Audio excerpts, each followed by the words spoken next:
Well, is this guy recognizable? The one on the right at first we want to talk about. Well, we can get on the left, I guess, too, if you want to get it over with. This is the Kingu on the left-hand side, Gojira, and he is a three-headed dragon. In some depictions, he's a golden dragon here, usually very much a dragon like Tiamat, very much like and Tiamat's looked at as being maybe a one-headed dragon, but in the video game that I play, I've showed you where she has the multiple heads, and that all harkens back to Hercules and things, and the Hydra, and those type of situations. And now we have this dragon symbology, and I've recently made probably far too many videos about dragons, but I want to just impress upon you getting into Dungeons and Dragons and as a kid, and then trying to find out more of it, and then leading down a path how it really got a whole bunch of more questions than answers and so on, and eventually it started leading back to questions, but then there was some weird far too many connections, if you will.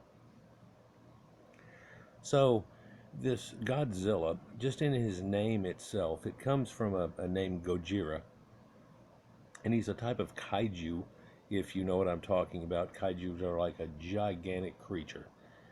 So it's like a leviathan and all these others. And so in this, we can still see this serpent dragon situation. Not all dragons have to fly. And in fact, not all flying dragons have to have wings for like cloud dragons and things like that. Oh, you can make up one that works with it. Give me a minute, I'll do another one. How about flame dragon? So there are other things that fight him though all the time, and I thought it was real neat whenever I was a kid. There was these movies, and even in a time whenever we had actual colorized movies, they wanted on purpose to do this in a black and white situation to give it that feel. But also, if you think about it, it takes some of the fake out of it. And when watching black and white, your mind imagines the colors and things and fills it in a little bit better, and it works, good with that. But you can picture, and probably already have, him stomping around through a city that's just a made-up set like they used to have and stuff, and then they would scrape on the film and make it when he goes, and he would and shoot his ray beam, if you will, which is supposed to have been like a nuclear fire. It was kind of like a laser beam too. And if you remember, he had, just like he does in this variation, spikes on his back, or plates on his back, and so on. And to tell you the way it goes all together with me and stuff, when I was a kid, we had a dinosaur set. It was really pretty much my brother's, and it had Cro-Magnon man and Neanderthal and stuff and everything, and they looked, like the other depictions, not as a modern one. And the Neanderthal club and stuff, the others had arrows. And there was a few giant creatures, a woolly mammoth. There was a tar pit, and it had like a taper in it, and a woolly mammoth in, and it really wasn't. It was just half a woolly mammoth, but it was cut off diagonal, and he was stuck in the ground like he was stuck in the pit, and so on. There was a saber-toothed tiger that went along with it, and so on. So this diorama that it put together really was going all the way Jurassic and all the way, and this was really just right before the age that T-Rex was just so popular, and the Rex, the king of these lizard beasts, that really harkened to what his appearance came from. But there was a version that we had in that model literature that was very much like it. Looked more like Godzilla than T-Rex did when it came out and everything. And what was it? Well, it was Allosaurus. And if you ever seen Allosaurus, it's really supposed to be like, 15, 18 foot tall. Still be a hell of a thing. In fact, if you didn't have T-Rex going on, people would be like, hey, look at that. Of course, nowadays we know Velociraptor was probably nothing to be played with and different things, but these gigantic creatures of old, and you can see how somebody could perhaps have found dinosaur bones and things and then come up with situations. But this serpent type worship and this concept goes way, way back, and it stretches all over the ancient known world, and in fact into the new world, flying serpents. And we've talked about this recently, all the way from the Mayan civilization that they inherited into it, that had this symbology into it, to Egypt, Sumeria, all this winged sun disk, but with snakes and things that go along with that. and sun worship, and the Omphalos and the Jorgenmander that is the world snake and goes around that, which I probably ought to do another one on. I told you whenever I did that I only hit it from one direction actually, and there's quite a few directions you can hit some of these things from. But this comes actually from ancient tales of these own people in Japan, where long ago this came about and was put together. And what's strange is it goes with a flood again. Yeah, whenever they would have these tsunamis and situations and earthquakes, it was blamed on a giant creature like this that lived out in the ocean, of course, and caused a tidal wave. And if you'll remember, he's really in the ocean and he gets freed up by a nuclear bomb and everything. And this is supposed to kind of harken to the idea of what has man unleashed, or what have you done to things, even as far back as dinosaurs, with unleashing this power and everything. Kind of supposed to have pushed a white guilt situation on that too, way back when, if you look at it. But I mean, we were as horrified as anybody finding out that how it was and its extent of its damage. But in a way, if you look at it, if you just go out and bomb Pearl Harbor and everything that happened right there, or you could do that, or you could throw one bomb at it and go Zorf, and there it is about there. In fact, later there was many tests that were way out in the islands between here, like Midway and back Johnson Atoll, Bikini, and so on like that, of these water tests that would have made something like that. They haven't found anything weird that's Chernobyl freaky, and three-eyed fish and things like that yet, but makes you wonder if somebody one day will go and check something out. But things like that are usually done from hybridization, but also it would make one want to talk for an hour about how dinosaurs got giant back in the day and why there isn't something along that line in a modern day. And a lot of people said they used to have a much bigger atmosphere and the pressure on the planet was different and so on, and that harkened to things getting bigger. But there's a bunch of conjecture that goes with that. Regardless of that, so we have this three-headed dragon, and I'll show it again here in a minute, but and here he is fighting it again. In a lot of these pictures, this is a horned dragon, and they have horns associated with him. They don't so much with Godzilla. Godzilla's skin is made to be warped and wardled almost like a iguana or a crocodile, whereas this other thing, although it may have more of the crocodile head on it, and Godzilla slowly, or pretty quickly actually, turns almost into a dog-headed type creature. But Orientals have a lot of dog-headed type dragons, like the two in front of all of the Shinto and other places that are the two dog-headed creatures that go on there, and that's a type of dragon. But if you look at their dragons they use in their ceremonies and things, they have the faces like that and these whiskers always, and these things like that. Well, this harkens back to the Ainu, which were a Caucasoid people in ancient Japan. But you notice also we have a scaled armor on this thing, like you see in this area here. And that's lizard scale, and that's just, yeah, there's a reason for all of that.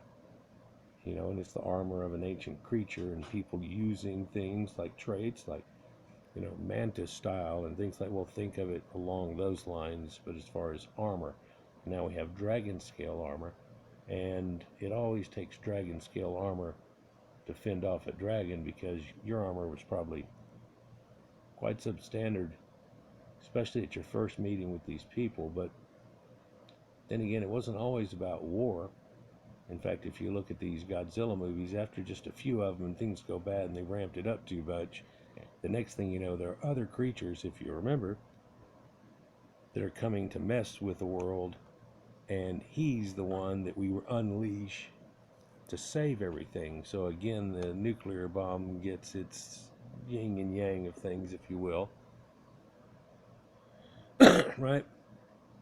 But Mothra, drawn to the radiation of Earth because we started unleashing nuclear bombs. People thought we were going to have aliens come as soon as we did, like a moth to a flame. Da da da da. But this giant moth, or butterflies, what's Mothra got to do with it? And again, this king that was here, Kingu, which strangely is just like the Sumerian name. And there were ones that had imps and little baby ones and things like that that went on, but and in its originality, it really didn't have much of that. And if you remember the first Gojira or the Kingu Godera one, that was a little bit different and kind of you versus us versus it. But these first ones were kind of a us versus it, and they tried to do it with electricity and this, that, and the other, and it looked like the only thing that could do it was what brought it to life in the first place was a direct nuclear bomb. But if you'll remember in the first old black and white one, there was a Japanese mad scientist guy that had a patch over his eye, and he had kind of helped mess, if I remember correctly, he helped to make it loose in the first place, so he felt somewhat obligated, or it was this that he knew it, because I remember there was the little cute Japanese girl, and he had a fish tank in there, and it wasn't even real clear water, but find out later for a reason. They had these fish swimming around in this water and stuff, which really was just pretty much like koi going around in it, and pond water poured into it, but it looked pretty big. And then had this experiment where he was going to kill it. And so all of a sudden they switch it real quick. They made some air bubbles come up out of the water, and all of a sudden they put these fake dead fish in there swimming around. The girl went, ah, and it played this music. And it was supposed to be like, oh, so he could do that to him, unleash it in the water. So if you remember, Godzilla was really aquatic, and he could swim around. And if you look at a lot of these lizards and stuff, like iguanas, they can really do that. I went to Brazil and Belize, and when we were there, we went out to this place in this lagoon area, and right when we got to the point, he goes, I'll show you something that's real cool, but y'all got to be quiet. And so we walked on up, and then all of a sudden you started hearing scurrying trees, and goes, are you ready? Made some noise and stuff. The next thing, they all just started jumping out of the trees in the pond, and they'll hit. Right when they do, and they shoot their tails, and they're zing, they're gone. And they do swim quite well. And so he was modeled after a few different things. In fact, gorilla whale is really what his name comes out to be, strangely enough. But in that idea, here we have his flying dragon for sure that's in this, and this is Kingu Ghidorah, and we talked about Dora and what that has to do with, but and Ga being large, and so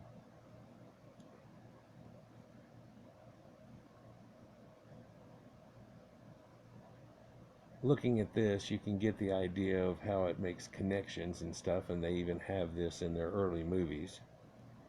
But there are a lot of connections you can make to their time before time for these Terran Basin mummies we talked about, and all the pyramids that go along with it that are hidden by that.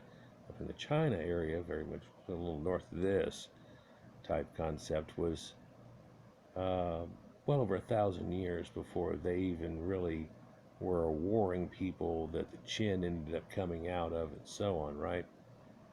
Well, it give farmers enough weapons and they can come out of it. In fact, that's where the martial arts kind of come out of, is them using farming implements in a time of war. I don't want to go into that any further. I don't think a lot of people want me to. But then there was later depictions of him, of course, and Godzilla got huge. In this one, somehow the buildings are bigger than him. But as the world grew and buildings got larger, he had to be over them. And pretty much he gets up to be, I forget what, one of them is 700 foot tall, 600 foot tall. Is that it?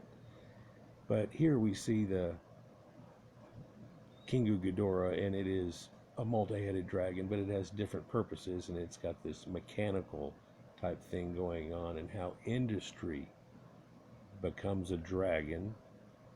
And so people have even made this philosophical thing, and I don't want to go too deep into it, but literally you can go into it. Here's one where he kind of looks like a dog. He gets this sneer on his face and everything. It's really a puppetature, but the guy that really did this and played in the suit did it for over 20 years, and I don't know what they said, I was 34 movies or something like that. There was something about 23, so either he started when he was 23, he just died a couple of years ago. And so that has this breath weapon and things going on, but he had this nuclear radiation X-ray type thing, and of course he had the fins on his back, and it got that lightning going on. And then we have that idea of that lightning god and that thing that went along with it. And these people had this serpent worship and this lightning god thing. I think it's adopted pretty well. But what makes it somewhat hidden is, of course, these people all have their own thing going on, kind of. And there's a blend in it and a variation on a theme. But then whenever you see this, it's like, well, they got this same kind of thing going on. Oh, yeah, well, what about this? Oh, that's another one. Yeah. How about this one? Oh, man. Yeah, and this and that. And Apep, the snake of Egypt. And Tanit, the god of the Canaanites or Phoenicians. And who is that? That's in the Bible, too. And Leviathan and so on. And oh, well, look at all these people that had this thing. How far does it go back? Well, way before what we're talking about, as I keep showing you. So, I must have chosen the section that just shows him fighting Kingu Ghidorah and Gojira or Godzilla. Make another connection here too. Why would they turn Gojira and stuff into Godzilla? Well, it just sounds more Americanized, more European, more English or whatever off of it. Well, yeah, actually, but why Godzilla? Or why Gods Illa? Well, we've talked about Illa and Ilu and how these dragon people ran in different places, and the Illyrians and Ilu and what Ilu had meant. All the way from the time in the Sumerians where Enlil and Lilith are wind type gods, and of course that can be demons or type of wind gods in a way in their ancient beliefs. And boy, these things cause a lot of wind, don't they, with their wings?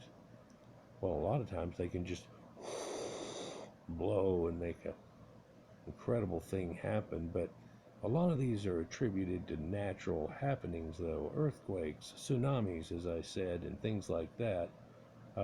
Seems like I remember something about that, but that was older ones. Ananakawa of Gojira was 1991. I don't know how many movies there's been, but it ended up getting huge, and he ran around New York and everything. But you can see how then they kind of twisted his look a little more iguana and this, that, and the other, and gave him different aspects, if you will. Some people didn't like it, some people did.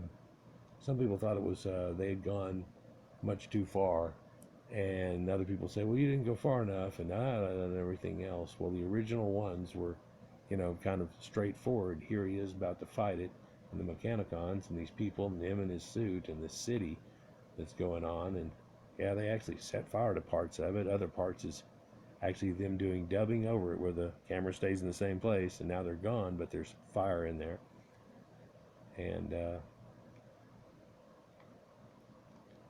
for protection in ways, but all these ways that they filmed it, hand puppets for those littler ones and those other shots here. But make no mistake, Godzilla's a dragon. And Ilu, well, he's supposed to be god of the lizards. Isn't that it? Isn't that, well, doesn't that fit with all those other ones? And Tiamat, Yam, Tanit, Leviathan? Sure as hell does. In fact, he goes under the water, and there he is. Just like the Kraken, right? The Kraken's unleashed against that sub, and he tries to take over that guy. Remember right at the very first of the first couple of ones, there was one that had that, and then one that had Raymond Burr. The guy played Perry Mason, and he pretty much narrated his way through that. Y'all remember that one too? Probably seen some of these Mothra ones, and what was it? Godzilla versus Rodan. You remember that? And then there was the giant turtle one. I forget what its name was. Somebody write it down in there. But yeah. And how was this thing done? Oh, it was hung and filmed and things, and they painted stuff out and did things like they did back in the day. In fact, they wanted to do a bunch of it in claymation, but they did it more the other way. Sure, you could see it sometimes, and you could tell that there was a guy just strapped on and so happened, but it was the thing, Some people said the first times they tried to do CGI it looked more fake than this fake stuff. But then again, some people don't give this respect enough for its look and what it could do, and especially in a kid's mind, And then we have those flying dragons again. So here's the guy in the suit. That's the guy that what's his name? Kimpachiro Satsuma. and he's the guy that had done it. I mean, he's taken the top part off and unzipped. They said the first one was hooked and then it goes to zipped. But that guy was the guy that started doing it, and he did it for like, I don't know, man, how many years? 1991 there.